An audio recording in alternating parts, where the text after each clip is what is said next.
સુરતની civil hospital ફરી વિવાદમાં આવી દર્દીઓ સાથે અમાનવીય વ્યવહાર કરાયાનો આક્ષેપ। પેશન્ટ સુરત જિલ્લાના કિમથી સારવાર કરાવવા આવ્યું હતું। દર્દીને ખેંચાવી છતાં કોઈ સાંભળવા વાળું નહીં। પેશન્ટને કંઈ થઈ જાય તો કોણ જવાબદાર રહેશે? પેશન્ટના પરિવારજનોએ ઉશ્કેરાઈને વિડીયો ઉતારતા સ્ટાફ દ્વારા ઉદ્ધતાઈ ભર્યું વર્તન કરાયું। હાલ આ વિડીયો સોશિયલ મીડિયામાં હવાની જેમ સુરતની સિવિલ હોસ્પિટલની કાલી કરતૂતો વાયરલ થઈ રહી છે।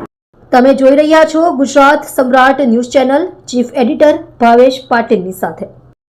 કાલે રાતે 12 વાગ્યાની તમે કોઈ જાતની ટ્રીટમેન્ટ આપી નથી। તમે દાદાગીરી કરો છો। પહેલા ફોન કર્યો તેની બોલાવ્યો તમારથી અને ફોન કર્યો તેની બોલાવ્યો। મારી વાત સાંભળો, કાલે 12 વાગ્યાની એને ખેંચ આવે છે, કોઈ જાતની ટ્રીટમેન્ટ નથી। કેમ આવે છે ખેંચ? તમને ખબર અમે ડોક્ટર છે? દારૂ નહીં પીધું ને, દારૂ પીધા હતા અને દારૂ નહીં મળ્યું ને એટલે આવે છે। તે તમારી ટ્રીટમેન્ટ આપવી જોઈએ ને। હા, રાતે તમે ટ્રીટમેન્ટ નહીં આપી।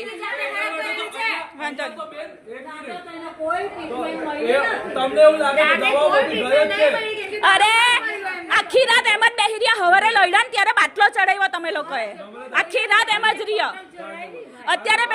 અત્યારે નીચેથી તમારા ડોક્ટરે કીધું કે ઇમરજન્સી કેસ છે, ત્યારે તમે એને ઇન્જેક્શન આપ્યું। તમારા એક ડોક્ટર અલગ કે એક ડોક્ટર અલગ કે